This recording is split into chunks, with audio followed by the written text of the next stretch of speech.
Ce programme vous est présenté par le ministère catholique d'intercession pour la Côte d'Ivoire. Notre prière est que votre vie soit transformée afin que vous soyez un témoignage vivant de l'amour de Dieu pour les hommes. Missi, heureuse la nation dont l'Éternel est le Dieu.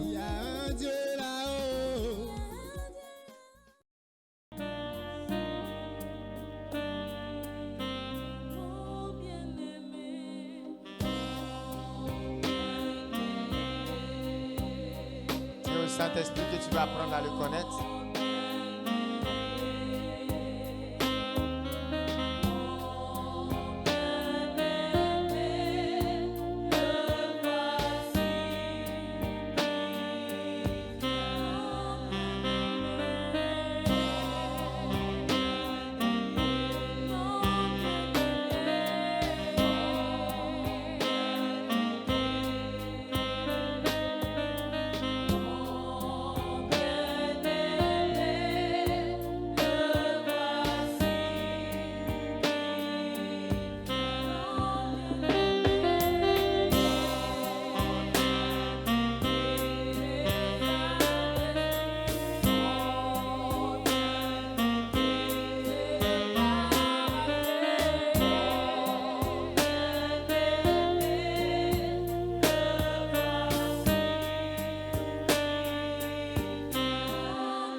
À quel moment? Lorsque le Saint-Esprit fera quoi? Quand le Saint-Esprit fera quoi? Descendra, viendra sur vous. Et la conséquence, ça sera quoi? Vous serez mes témoins. Donc dans l'ordre, qu'est-ce qu'on a? La puissance d'abord vient ou la présence du Saint-Esprit vient d'abord? À quel moment la puissance vient? Quand d'abord le Saint-Esprit arrive. On dit vous recevrez une puissance. À quel moment? Lorsque le Saint-Esprit viendra. Donc le Saint-Esprit doit d'abord venir. Ensuite la puissance arrive. Et en résultat nous devenons des témoins. On n'est pas juste témoins pour notre quartier. On n'est pas juste témoins pour Abidjan. On est témoins dans des cercles de plus en plus larges. Ça commence où? Jérusalem, ensuite la Judée, la Samarie et jusqu'aux extrémités de la terre. Et quand vous regardez la façon dont les cercles sont, vous vous rendez compte que ce n'est pas juste pour les Juifs. On dit jusqu'aux extrémités de la terre. Vous vous souvenez qu'il y a eu des palabres entre eux à un moment donné. Quand Pierre est allé prêcher et qu'il y a eu, pendant qu'il parlait, des non-juifs qui avaient été baptisés de l'Esprit, ça a entraîné un problème. Il y a dû avoir un concile pour ça. Qui se souvient de cet épisode-là? Et ils ont résolu en disant, le Saint-Esprit et nous. Avant, vous voyez, ils prenaient les décisions avec le Saint-Esprit. Ce n'est pas toi et le Saint-Esprit. C'est le Saint-Esprit et toi. Dis à ton voisin, c'est le Saint-Esprit et toi. Mais déjà même à l'époque, on voit bien qu'il y a des gens qui aimaient être dans une zone de confort. Ils ne comprenaient pas pourquoi l'Esprit pouvait descendre. Et c'est même pas qu'on dit que Pierre était allé pour que ces gens-là soient baptisés. Non. Il était en train de leur annoncer Christ. Et sans même qu'ils aient reçu le baptême d'eau, sans même qu'ils aient reçu quoi que ce soit, pendant qu'ils écoutaient, l'Esprit de Dieu est descendu sur eux. Et le résultat de sa présence a commencé à se manifester. Certains ont dit à Pierre, mais comment comment ça se fait-il que? Est-ce que c'est Pierre qui avait décidé que pendant qu'il allait parler, l'Esprit allait descendre? Est-ce que c'est Pierre? Ça veut dire que le Saint-Esprit même a fait un travail qui dévançait la mentalité de ces chrétiens. Il a rejoint même des personnes qui n'étaient pas juives. Pourquoi? Jérusalem, Judée ou encore Samarie. Samarie, ce n'était pas forcément des juifs. Il y avait des non-juifs, il y avait des gens métissés jusqu'aux extrémités de la terre. Dis à quelqu'un, tu es trop tranquille dans ta zone de confort. Alléluia. Par exemple, ce soir, je ne devais pas être là.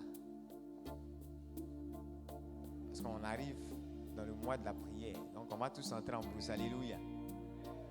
Mais je suis venu parce que tu es un privilégié. Alléluia. Mais tu dois, toi aussi, comprendre que ton privilège, c'est de servir Dieu. C'est un honneur qui te fait. Et tu ne sers pas Dieu en restant dans ta zone de confort. Il y a des gens, quand l'esprit qui est tombé sur les apôtres est tombé sur eux, lorsqu'ils regardent et puis ils voient que nous qui sommes ici, on se connaît, ils sortent. Ils vont prendre des gens, des païens, des personnes qui n'ont pas l'Esprit de Dieu par la main et puis ils les tirent. C'est pourquoi j'ai toujours dit, dans ce ministère, vous n'avez aucune excuse dans cette vision pour rester entre vous. Vous comprenez? Si c'est le même esprit qui est descendu sur les apôtres, qui est descendu sur vous, vous n'avez aucune excuse. Vous devez faire en sorte que les âmes soient gagnées. Et quand tu regardes ton frère et puis tu vois que toujours tu le connais et puis vous vous retrouvez tous les dimanches ou dans toutes les retraites, dans toutes les activités, vous vous retrouvez, vous vous voyez. Alors tu comprends qu'il y a un travail qui manque à ton niveau. Alléluia. Le problème, ce n'est pas l'église. Si vous remarquez, mercredi décembre, les églises sont pleines. De gens qui ne viennent jamais à l'église. Mais où ils vont après? Quand on dit les fêtes, les églises sont pleines. Les chrétiens aiment les zones de confort.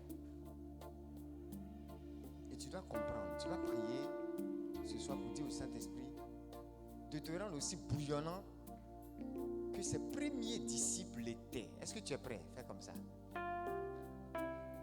N'oubliez pas, quand l'Esprit de Dieu descend sur toi, un des fardeaux que tu portes, c'est le fardeau des âmes. Et c'est ce qui fait que juifs, non-juifs, ceux qui sont en Israël, ceux qui sont hors d'Israël, ils ont été touchés par l'évangile. Il est dit que les actes des apôtres s'étendent à peu près sur 30 ans après l'ascension. Mais regardez, en 30 ans, quand vous lisez les actes des apôtres, c'est rempli de miracles, rempli d'exploits, rempli de merveilles, rempli d'âmes gagnées. On dit chaque jour, l'église faisait quoi? Elle s'accroissait. Les actes des apôtres, c'est une histoire de croissance. Quand vous faites quelque chose et puis vous baissez, c'est que vous n'avez pas mis l'Esprit de Dieu quelque part. C'est un message pour chacun d'entre vous.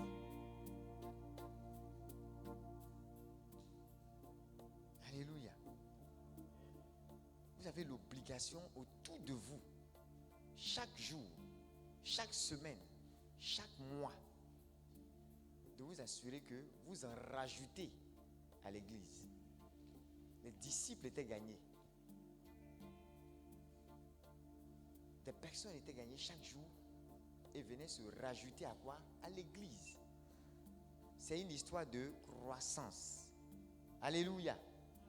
C'est la caractéristique de l'esprit. Et c'est ce qui fait qu'en 30 ans après l'ascension, on voit déjà les dégâts qu'ils avaient commis dans le monde des ténèbres. Et en 30 ans, on voir à quel point l'Église avait déjà pris en termes d'annonce de la bonne nouvelle le monde, jusqu'à Rome. Quand vous lisez Actes 28, quand vous allez jusqu'à la fin du livre des Actes, Paul est arrivé où? Il était où? Il a fini où? Son procès devait avoir lieu où? Quand il a commencé à rencontrer les gouverneurs, c'était où ça? À Rome.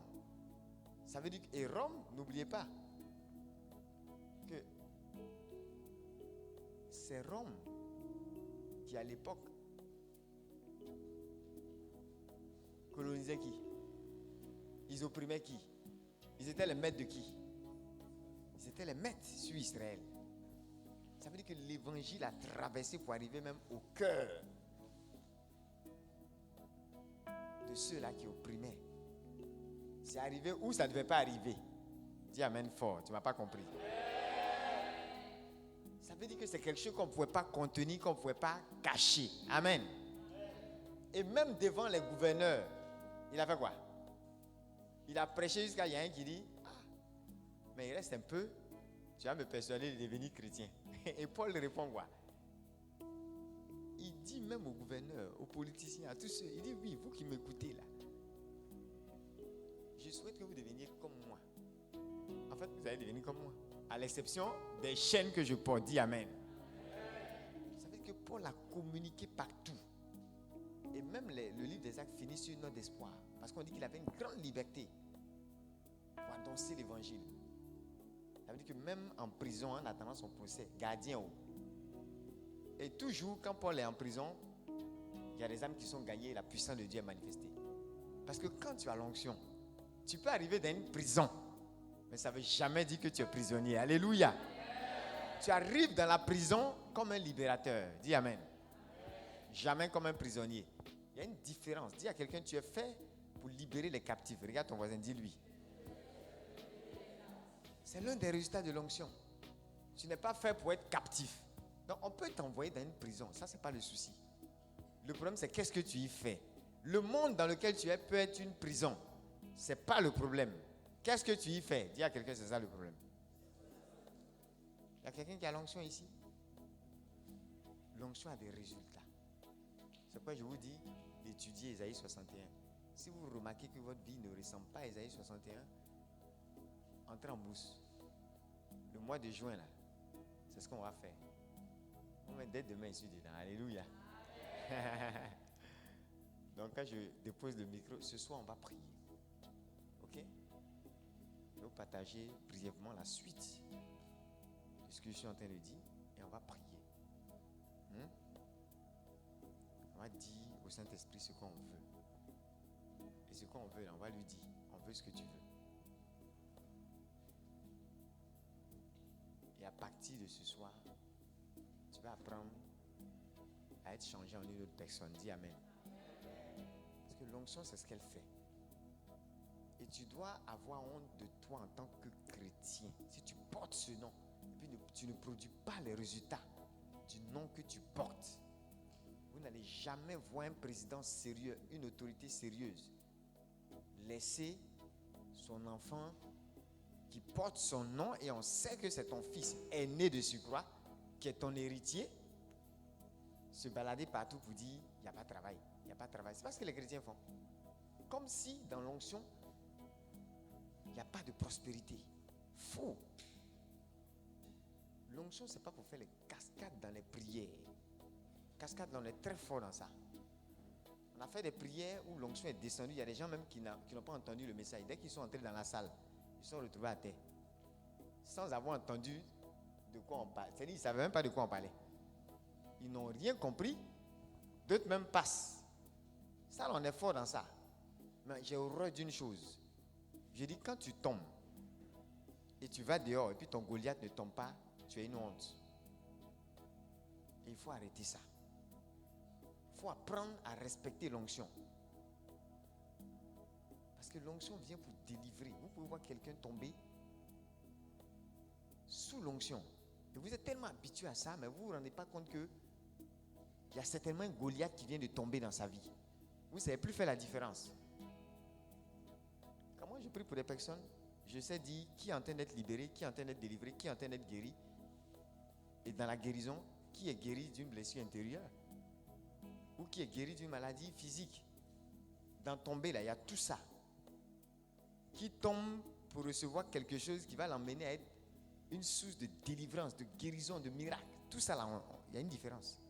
L'onction fait tout ça, dis Amen.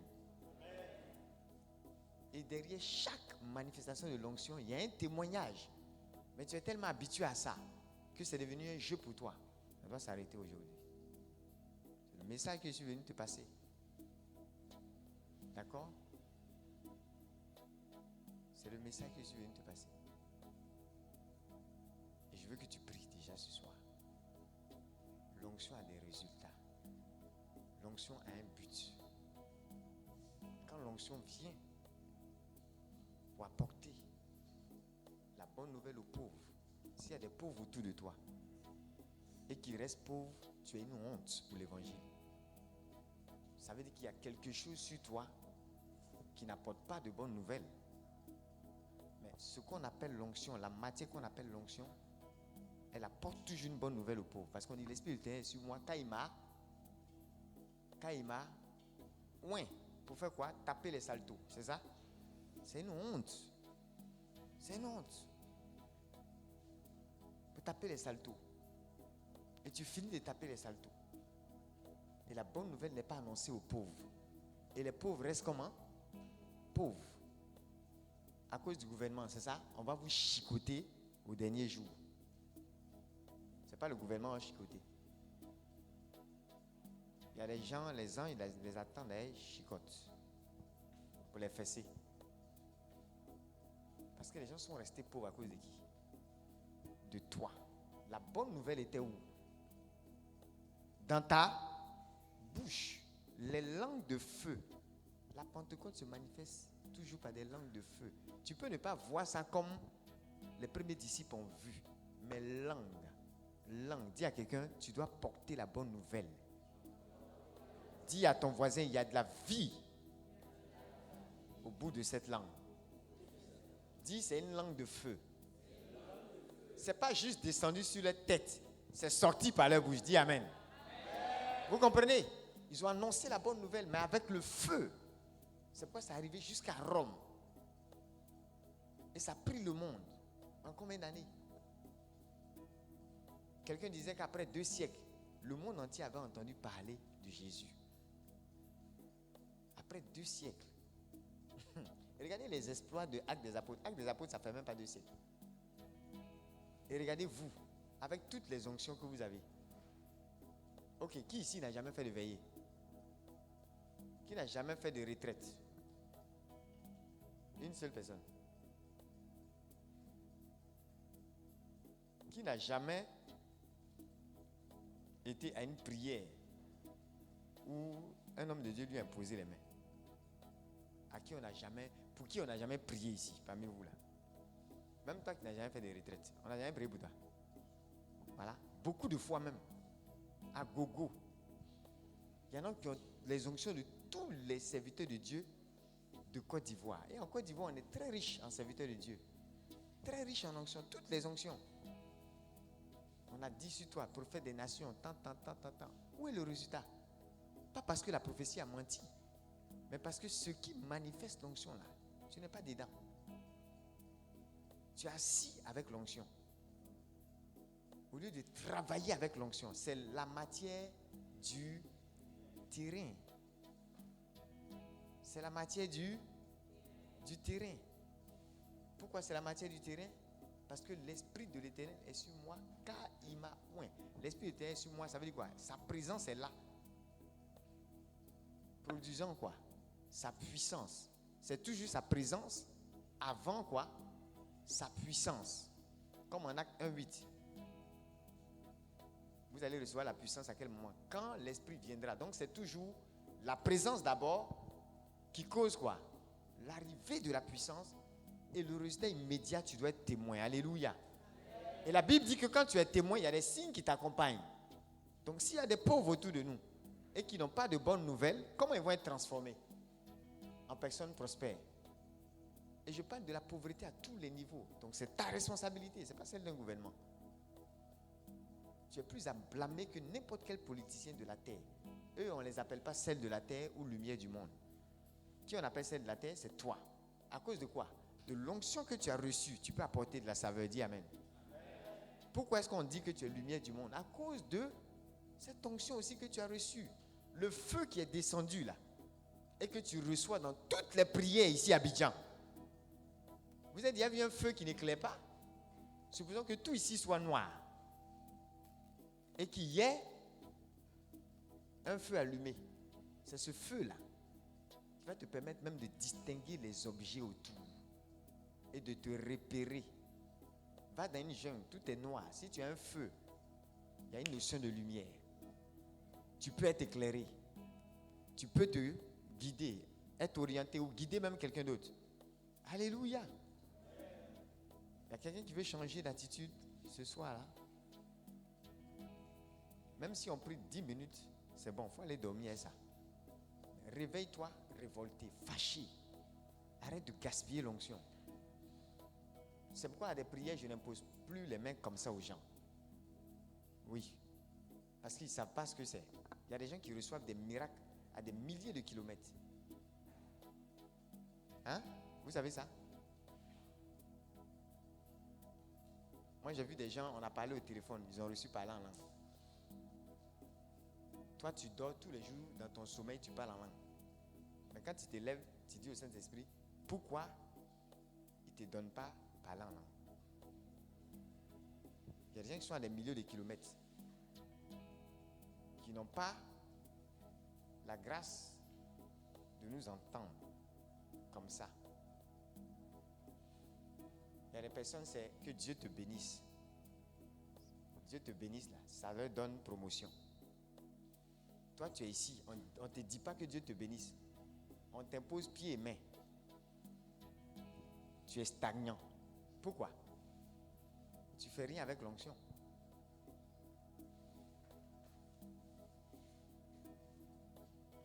Dis à quelqu'un, le gâchis doit s'arrêter. Le gâchis doit s'arrêter. Alléluia.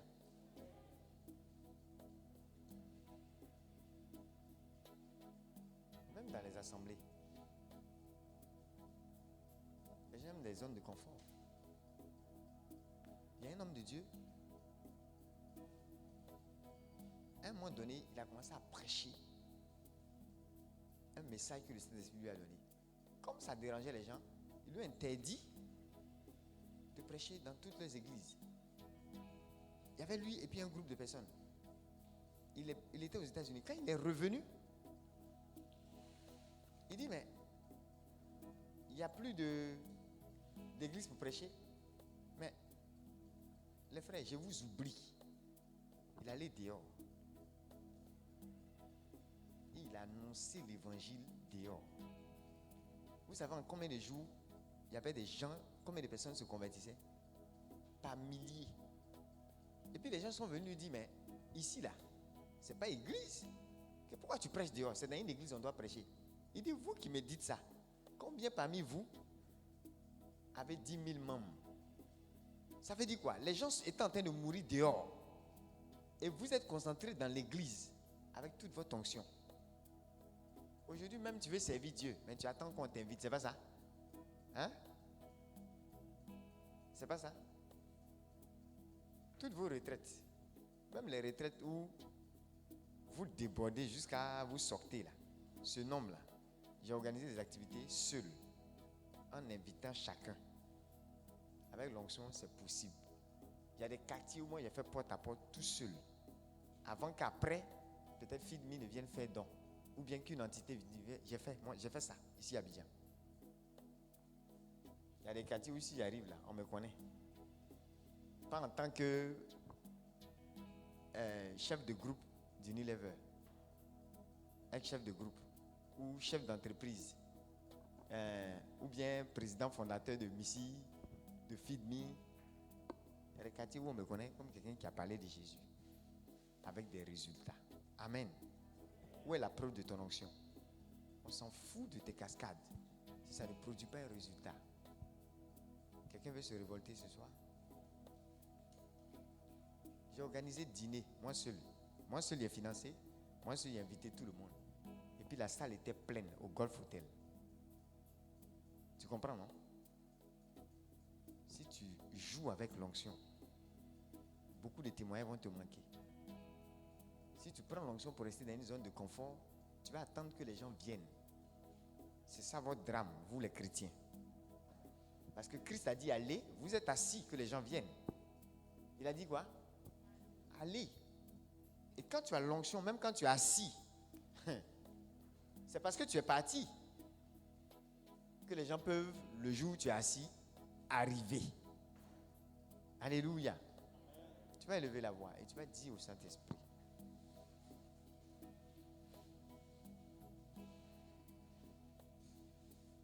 que tu veux, à partir de ce jour, laisser sa présence être effective dans ta vie. Laisser sa puissance qui vient de sa présence être manifeste et visible dans ta vie. Et tu vas lui dire, tu veux agir avec cette puissance pour faire exactement ce pourquoi il t'a envoyé sur cette terre, pour réaliser le but pour lequel il t'a communiqué cette puissance, être son témoin. Et si les signes ne t'accompagnent pas jusque-là, si les témoignages ne t'accompagnent pas jusque-là, si tu as besoin qu'on prie encore pour toi, là où tu es censé affecter des vies et des destinées, partout, c'est parce que tu n'es pas encore témoin. Il a dit allez. Et c'est lorsque tu vas que les signes t'accompagnent. On accompagne quelqu'un qui est comment? En mouvement. Alléluia. Élève la voix et dis au Saint-Esprit: je veux me mettre en mouvement pour ta gloire. Je veux que tu m'utilises. Je veux aller avec toi. Je veux que ta puissance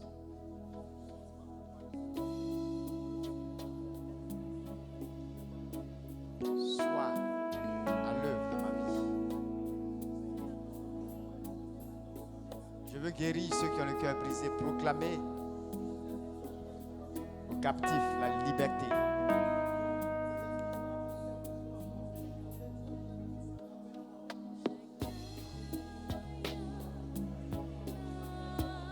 Dis merci au Saint-Esprit pour sa présence, pour sa force, pour sa puissance, pour son autorité.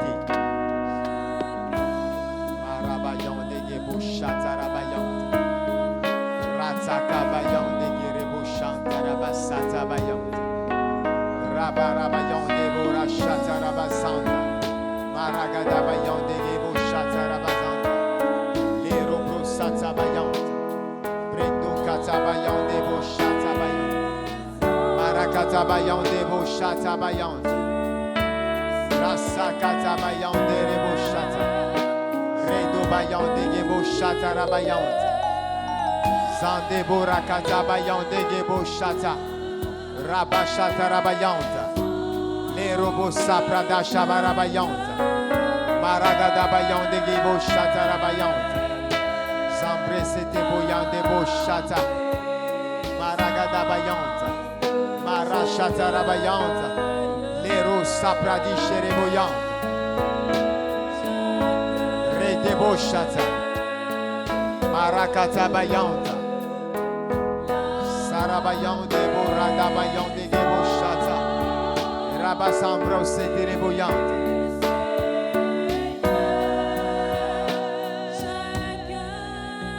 Marabayante borashata bayanta. Satabayant, Lebro Shatakabayant. Alléluia. Alléluia. Tu vas regarder quelqu'un à côté de toi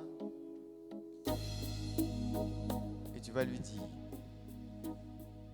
est-ce que tu es prêt à guérir les malades? Est-ce que tu as peur des démons ou tu es prêt à chasser les démons? Est-ce que tu veux que juste ta présence soit une terreur pour le camp de l'ennemi?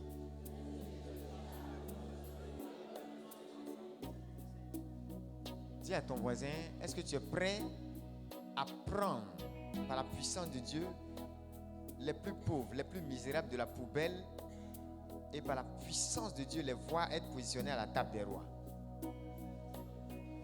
Tu es prêt à faire ce transfert-là? Dis-lui, est-ce que tu sais qu'un transfert peut se produire au travers de toi?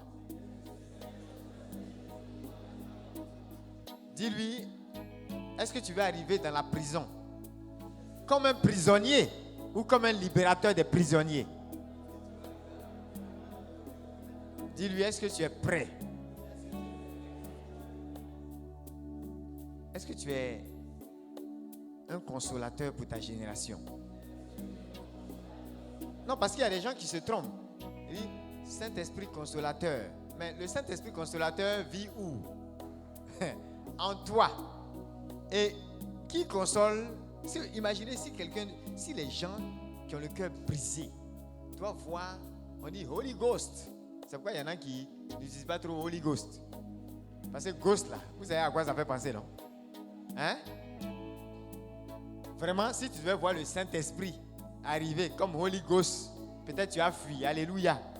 Peut-être même que si tu vois le Saint-Esprit arriver comme ça, il dit, waouh, je suis le Saint-Esprit. Tu as dit vraiment, c'est Ghost qui est arrivé. Hein? Tu ne sauras plus faire la différence entre Holy Ghost et puis Bad Ghost. Ou bien Evil Ghost. Tu vois un peu. Même Dieu là. On dit si tu le vois là, qu'est-ce qui va t'arriver? Vous demandez à Ézéchiel, Ésaïe, demandez au prophète. Parfois il voit un ange. Il dit, où?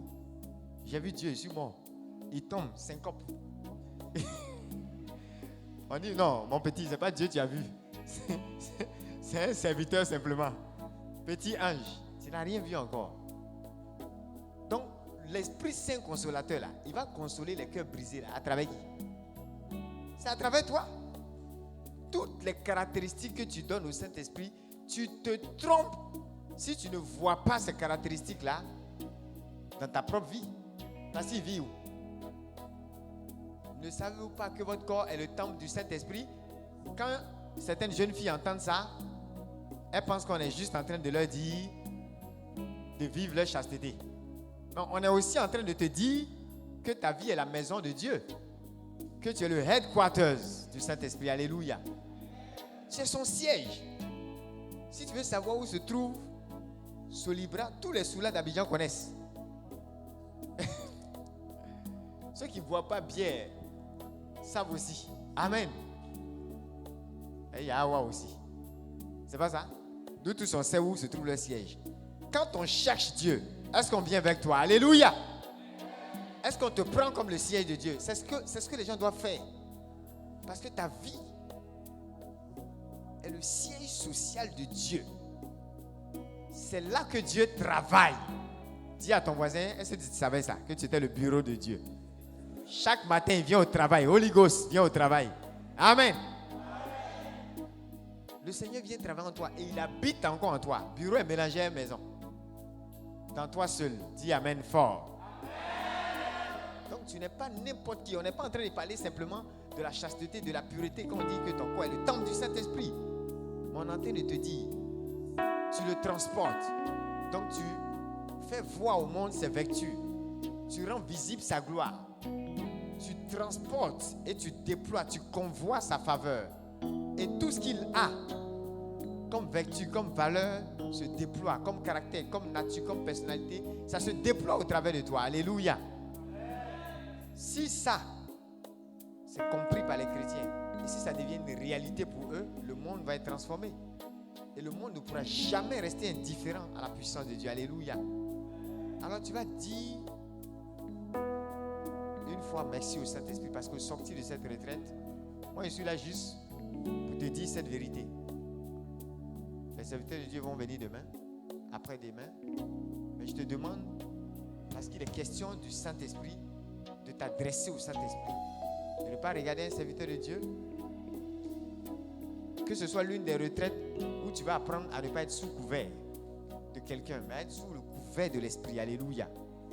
Que ce soit l'une des retraites où tu vas te dire aujourd'hui, là, je suis venu à maladie, mais Saint-Esprit, je repars comme une source de guérison. Alléluia. Que ce soit l'une des retraites où tu diras, j'avais peur des cafards, des souris dans ma maison, mais je repars comme une terreur pour le camp de l'ennemi. Et je ressors de cette retraite pour chasser les démons. Parce que soit tu as l'onction, soit tu n'as pas l'onction. On dit l'onction fait la différence. Mais il y a aussi une différence. Quand quelqu'un a l'onction et quand il ne l'a pas. La Bible dit en Malachie 3 qu'il y a une différence entre ceux qui servent Dieu et ceux qui ne le servent pas. L'onction, justement, est donnée pour servir. Il y a une onction pour le service. Il y a un niveau de l'onction pour le service. Et la Bible dit que celui qui sert Dieu et puis celui qui ne le sert pas, là, on voit la différence. Parce que quand l'onction n'est pas là, on le sait. Quand elle est là aussi, on sait. Alléluia. Dis à quelqu'un, ça se saura. Au sortir de ce temps, que tu as reçu quelque chose. Et si tu sais que déjà par les premières paroles que tu as entendues, le Saint-Esprit a déjà commencé quelque chose, tu vas l'acclamer. Si tu sais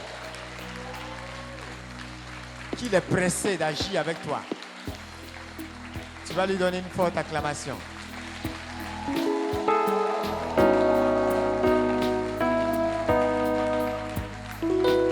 Alléluia. Félicite quelqu'un à côté de toi et dis-lui à partir d'aujourd'hui, ta victoire est totale sur toute forme de pouvoir du péché, sur toute forme de pouvoir satanique, parce que tu as l'onction. Dis-lui à partir d'aujourd'hui, le même esprit qui est tombé sur les apôtres tombe aussi sur toi. Et toi aussi, tu attires des multitudes d'âmes au Seigneur. Dis-lui à partir d'aujourd'hui, la puissance pour servir l'Éternel t'est accordée. Toi aussi, tu peux chasser les démons. Et tu vas chasser les démons. Dis-lui, en fait, les démons vont se chasser quand ils vont te voir. Dis-lui, les maladies vont quitter.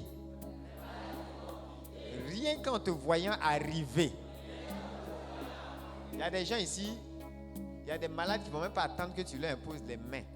Quand les malades là vont te voir venir, l'esprit de maladie en eux va dire, c'est dangereux ce qui va se passer. Attends, je vais quitter. Il y a une onction qui contrôle à des kilomètres. Dis amen. Il y a une onction qui contrôle juste ta maison, mais ce n'est pas ça que tu vas recevoir. Tu n'es pas venu pour ça. Alléluia. Il y a des onctions qui agissent sur des nations. Alléluia. Il y a des nations qui impactent le globe. Amen.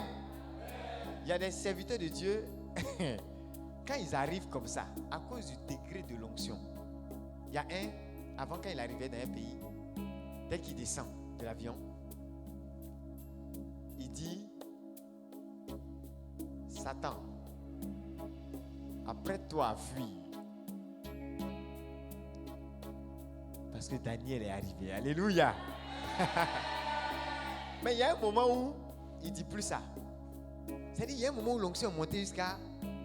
Quand il arrive, Satan même sait qu'il est arrivé et doit fuir. Alléluia. C'est-à-dire, il y a un niveau où vous n'allez plus annoncer votre arrivée. Un jour, il y a un gars, il s'est tenté de faire des délivrances. Les gars ont tout fait. Tout fait, tout fait. On dit le démon à un tel degré. Quand le type est arrivé, il a chuchoté quelque chose à l'oreille. En même temps, le démon s'est taillé. Après, les gars, on dit, mais qu'est-ce qui s'est passé? Il faut nous dire, c'est quoi tu as dit dans l'oreille? Il dit non. Je lui ai juste dit que, hey, c'est moi Daniel. Alléluia. Dis à quelqu'un, tu vas juste donner ton nom.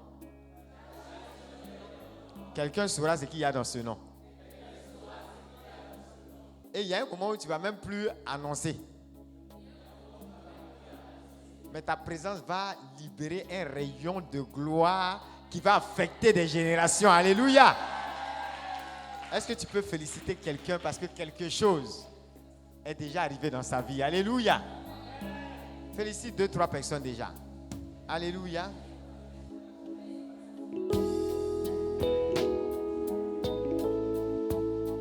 Alors tu vas t'asseoir dans la présence de Dieu. On va prendre juste un passage, quelques intentions, et puis je vais te laisser aller méditer aller te révolter pendant toute cette nuit. Alléluia. Tu vois tout ce que je viens de dire déjà? Si tu gardes cet esprit-là, si tu gardes cette révolte dans ton cœur, si tu es décidé à sortir de cette retraite avec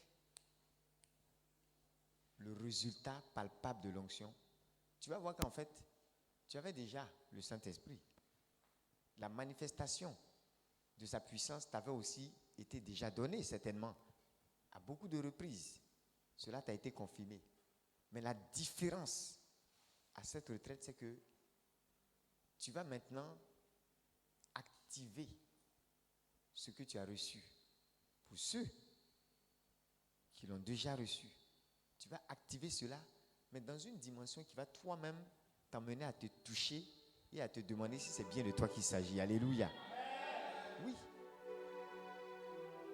Parce qu'il n'y a pas un problème de puissance. Il y a souvent un problème de foi avec les chrétiens. Alléluia. Quelqu'un voulait jeûner 6 mois pour avoir la puissance du Saint-Esprit, oubliant que, on dit quoi? Mais vous recevrez une puissance lorsque quoi? Le Saint-Esprit viendra sur vous. Il avait déjà fait des jeûnes, il avait déjà fait des prières, il avait déjà reçu Christ, il avait commencé même déjà à témoigner de Christ. L'Esprit de Dieu était déjà venu sur lui. Or, on dit, qu'est-ce qui va se passer quand l'Esprit va venir? Vous recevrez quoi? Une puissance. Il ne faut pas mélanger l'ordre. En premier lieu, qu'est-ce qu'on reçoit? La présence. C'est le Saint-Esprit qui arrive. Et son arrivée cause et conduit à la puissance. Donc, il était en train de demander une puissance,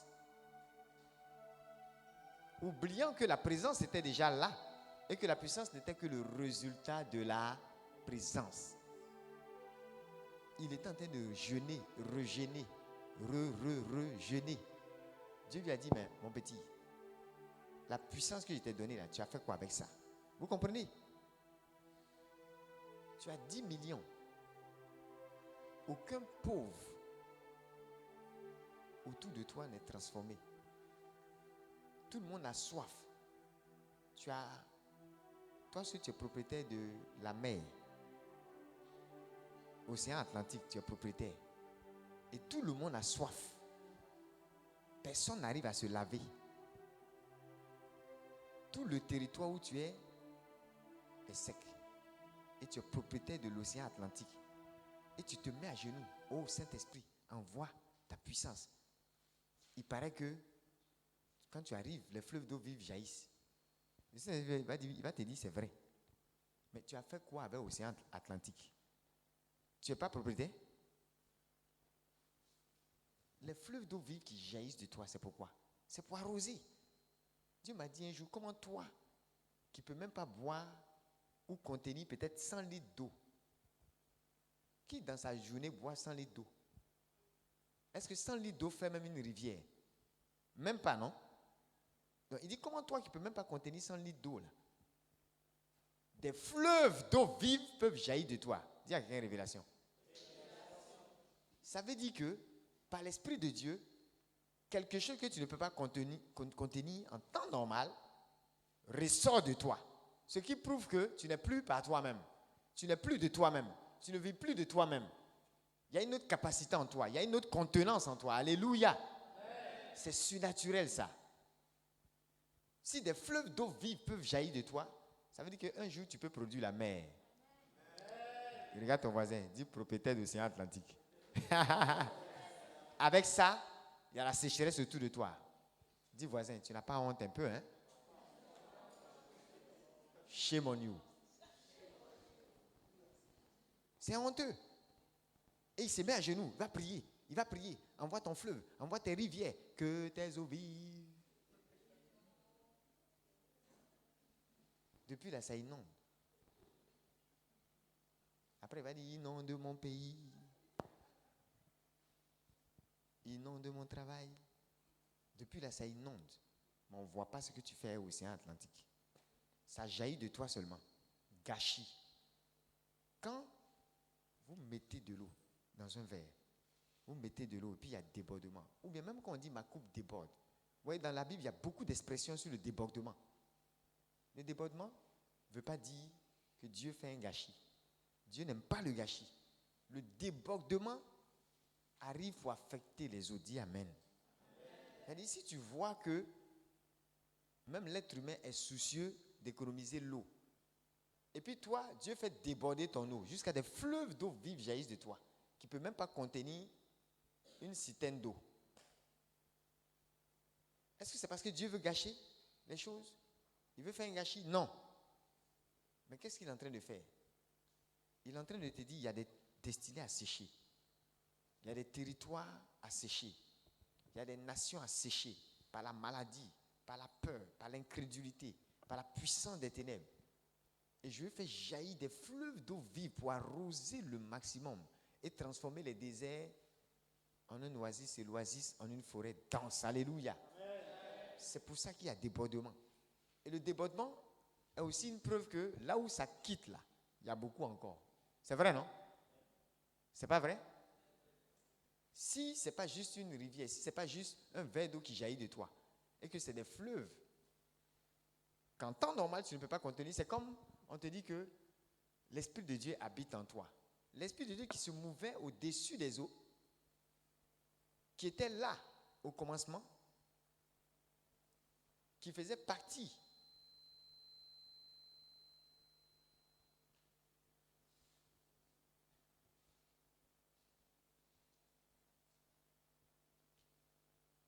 et qui est ce Dieu-là même qui a créé, celui dont le souffle a tout créé. Comment quelqu'un qui est Dieu et que le monde ne peut pas contenir, il se contient en toi. Dis à quelqu'un, tu n'es vraiment pas n'importe qui, hein? Toujours on te dit, mais tu ne comprends pas, hein?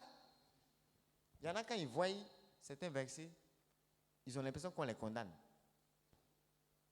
Ne sais-tu pas que ton corps est le temple du Saint-Esprit? Il dit, voilà, on va parler des péchés encore. Mais pourquoi tu ne vois pas aussi la partie où, vous voyez, si vous voyez bien, si vous comprenez bien le vrai sens, le péché là même là, ça va vous dégoûter. Parce que du moment où tu sais que tu es le siège social de Dieu, tu es le bureau de Dieu, et en même temps la maison de Dieu aussi, il travaille en toi. On dit le temple, ça veut dire que même sa présence, le temple c'est le lieu du service et de l'adoration. Quand tu comprends ta vie comme ça, le péché là même va te dégoûter. Mais toi tu as renversé. Et tu penses qu'on est en train de t'accuser, de te dire ne vole pas, ne vole pas, ne vole pas, tu mens trop, c'est bon, Dieu n'aime pas ça. Les chrétiens se sont réduits à ça. Pourquoi? Parce qu'ils n'ont pas donné la place au Saint-Esprit. Quand tu donnes au Saint-Esprit la place qu'il faut dans ta vie, personne ne va te supplier de ne pas mentir, ou de ne pas voler, ou de ne pas faire certaines choses. Parce que l'Esprit de Dieu, je vous dis, les langues de feu, le feu qui descend là, quand tu reçois le Saint-Esprit, c'est un symbole aussi de la puissance qui purifie, de la puissance qui vient brûler, consumer les choses en toi qui ne confessent pas le nom de Jésus. Alléluia. Parce que le feu, il détruit et puis il révèle aussi une valeur. Quand c'est l'or là, au creuset du feu, au contraire même, c'est révélé. Mais quand c'est la paille, quand ça passe par le feu aussi, on sait que vraiment c'est de la paille. Il y a des choses, quand ça passe par le feu, ça devient quoi? Cendre. Et d'autres choses, quand ça passe par le feu, ça brille plus. C'est plus éclatant. La valeur est relevée. Donc, le rôle du feu en toi aussi, c'est ça. Ça vient détruire ce qui doit être détruit et relever, révéler aussi la valeur de ce qui est plus que or en toi. Dis Amen. Donc, naturellement, quand ce feu-là est là, il y a des choses que tu ne peux pas faire. Tu es tellement conscient de la présence de Dieu avec toi et aussi en toi qu'on ne te poursuit pas. C'est ça qui fait la différence entre Nouvelle Alliance et Ancienne Alliance. Regardez avant. Parce que la réalité de l'onction, la réalité de l'esprit en eux n'était pas perçue. Ils n'avaient pas ça d'ailleurs. Quand vous regardez la plupart des prophètes de l'Ancien Testament, l'esprit sûr, l'esprit sûr, l'esprit sûr. Ils avaient la réalité de l'esprit sur eux et avec eux. Mais l'esprit en eux, c'est vraiment la promesse de Christ. Et c'est ce que Christ a réalisé. Jean 14, 17. Le Saint-Esprit va demeurer où? Il va être avec toi et aussi en toi. Et puis en Acte 1, 8, on a maintenant l'esprit sûr, c'est-à-dire la puissance pour le service. Mais déjà en Jean 14, 17, on a deux réalités de l'onction. Avec l'esprit, avec nous, et puis l'esprit en nous. Et cette réalité de l'esprit en toi, ça fait que tu es guidé. Regardez, si tu as un assistant, tu as un patron, tu as un assistant, et tu veux qu'il aille parler en ton nom dans une activité ou quelque part, s'il n'y a pas de discours qui est fait, tu peux lui dire, bon, dis-leur ABCD et tout. Il va parler, mais il ne va pas utiliser exactement les mêmes mots que toi. Il va faire des choses là-bas en ton nom, mais ça ne sera pas exactement toi. Est-ce que c'est toi? Vous avez déjà vu deux personnes qui ont exactement les mêmes empreintes? Même les jumeaux. Vous avez déjà vu, on dit non, bon, comme elles sont jumelles là, on fait un passeport pour les deux. C'est comme ça? Quand on prend vos données biométriques là, c'est chacun. Regarde tes mains, regarde tes mains. Ouvre la paume. Regarde tes mains. Regarde la main de ton voisin. Dis-lui, personne d'autre n'a ça. Dis-lui, tes traits sont uniques. Dis-lui, tu es singulier, tu es unique. Il n'y a personne d'autre comme toi sur la terre. Là. Tu es une espèce rare. Et on dit que quand les choses sont rares, ça a de la valeur. Vous n'avez pas remarqué? Vous n'avez pas remarqué? Dis, voisin, tu as vraiment de la valeur. Parce qu'il n'y a qu'une seule personne comme toi dans le monde entier. Ce n'est pas pour dire il y a beaucoup d'ignames. Il y a tellement d'ignames ou bien tellement de manioc que Atcheki va coûter 25. Quand ça a commencé à manquer là, c'est monté, non? Il a commencé à avoir un problème, non? Si tout de suite banane devient rare, ça va être comment sur le marché? Cher, non? Dis à quelqu'un, tu es rare. Tu es une seule pièce dans le monde. Tu es trop cher, trop cher, trop cher. C'est pourquoi, pour toi, dis-lui, pour toi, Jésus est venu mourir. Pour toi seul, dis-lui, pour toi seul. La valeur d'une âme, c'est le sang de l'agneau. C'est pas ça? Ça veut dire quoi? Pour ta vie, pour la valeur que ta vie a, il a fallu que ce soit le sang de Dieu même qui coule. Hein? Si tu avais compris ça, tu allais acclamer Dieu déjà. C'est quand tu réalises ça que tu comprends aussi pourquoi celui qui a versé son sang pour toi peut faire arriver son esprit en toi. Et en ce moment, tu n'es plus comme dans l'Ancien Testament où eux, il fallait leur tirer les oreilles. Moïse même, ça, il jeûne, il prie. Quand il descend, c'est gâté. Ils sont dans veau d'or. Tout était comme des commandements qu'ils n'arrivaient pas à respecter. C'est-à-dire, il y avait eux et puis il y avait les commandements. Il y a un Dieu qui est extérieur et puis il y a eux. Et puis ce Dieu-là leur dit des choses, mais c'est trop compliqué. Mais dis à quelqu'un à côté de toi, pour toi, même les commandements de Dieu représentent ta vie. Dis-lui, les commandements de Dieu ne sont pas compliqués pour toi. Parce que Dieu vit en toi, dis-lui. Comment? Demande-lui comment. Si on ouvre, on te dépaisse ici, là, on fait opération, on va trouver Dieu. Est-ce qu'on va trouver Dieu? Comment on va le trouver? Par son esprit. On ne va pas le trouver pour dire, voilà, on a vu un homme en Paul, avec une tête et une barbe blanche. Quand on a ouvert le ventre de Paul, on a vu le ventre de Jésus. Non, Jésus est en Paul comment? Par l'Esprit de Dieu. Et l'Esprit de Dieu en toi, dis à ton voisin, l'Esprit de Dieu en toi te conduit à obéir aux instructions de Dieu. C'est vraiment différent du patron qui envoie son assistant. Vous comprenez maintenant? Voilà son assistant. Il envoie. Quel que soit le degré d'intimité qu'il y a entre eux, il n'est pas possible que son assistant fasse exactement tout et dise exactement tout et pense exactement tout ce que lui dit, pense et fait. Mais par l'Esprit de Dieu, vous voyez, et regardez, même si lui, il a un fils, quel que soit le degré d'amour qu'il a pour ce fils-là, son fils ne peut jamais être en lui et lui ne peut jamais être en son fils. Quelqu'un a demandé, j'ai posé la question une fois à quelqu'un. J'ai dit, ton papa t'aime? Il dit, trop même. J'ai dit, mais, et le devoir que tu as fait ce matin? Ton papa était avec toi? Non. Pourquoi? Papa au bureau. Toi, tu es peut-être à Yamoussoukro ou à Kourougou en train de composer. Papa t'aime, il n'a qu'à venir composer maintenant. Mais quand moi il compose, le Saint-Esprit compose avec moi. Dis Amen. Quand je composais, il composait avec moi. Quand j'allais au boulot, il allait au boulot avec moi. Quand tu vas au marché, il est au marché avec toi. Même aux toilettes. En prison, demandez à Paul. Pourquoi? Parce qu'il vit en toi. Qui peut oublier son cœur à la maison et puis aller au travail? Vous avez déjà vu ça? Tu es venu avec tout ce que tu es, non? C'est pas ça? Et dans tout ce que tu es, dis à quelqu'un, il y a le Saint-Esprit. C'est l'essence même de ce que tu es. Alléluia. Mais regardez, son papa l'aime, sa maman l'aime. Mais simplement, quand il va à la boutique, papa n'est même pas avec lui. Est-ce que vous suivez? Et au pire des cas, papa peut être avec lui, mais jamais en lui. Jamais en lui. Et quand il y a une distance qui vous sépare, il y a une différence de pensée, il y a une différence de parole, il y a une différence de tout. À cause de la distance.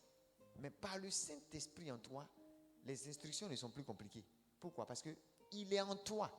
Donc, ce qu'il veut faire, il le fait au travers de toi. Et donc, les instructions, Moïse avait dit, ce n'est pas juste des commandements, c'est votre vie. Il avait dit au peuple, mais ils n'avaient pas compris.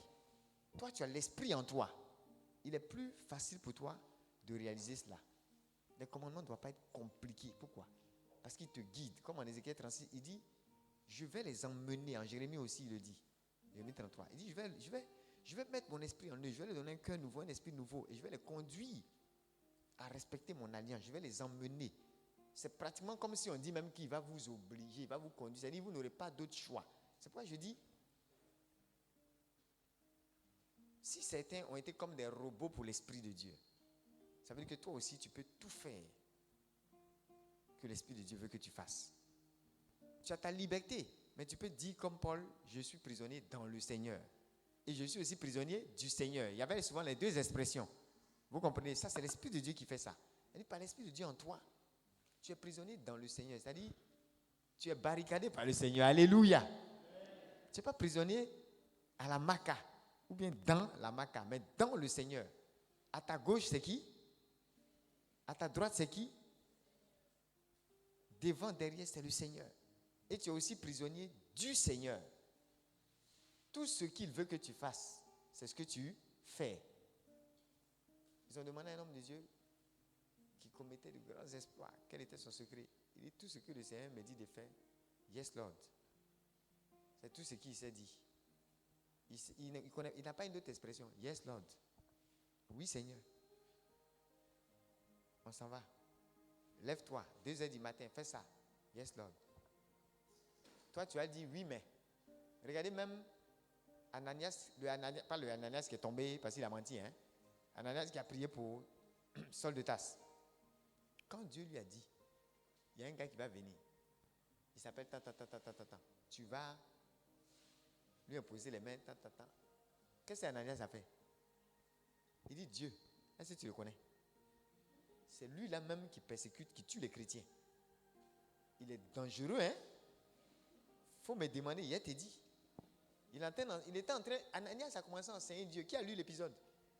Il a commencé, c'est-à-dire qu'il a commencé, mais tu dois arriver au stade où, dès que Dieu a parlé, tu sais que Dieu n'est pas idiot. Il est suffisamment intelligent pour savoir. Attends, toi tu sais plus que Dieu que Saul de Tarse est dangereux. Regarde. La chaise qui est là, c'est quelle couleur? Mais si Dieu, tout de suite là, il dit, ma fille, envoie-moi cette chaise verte. Avant d'envoyer, tu vas lui dire, Seigneur, il n'y a pas de chaise verte ici. Parce que tu as dit, Seigneur, il n'y a pas cette chaise verte ici, tu ne feras pas. Ça veut dire quoi?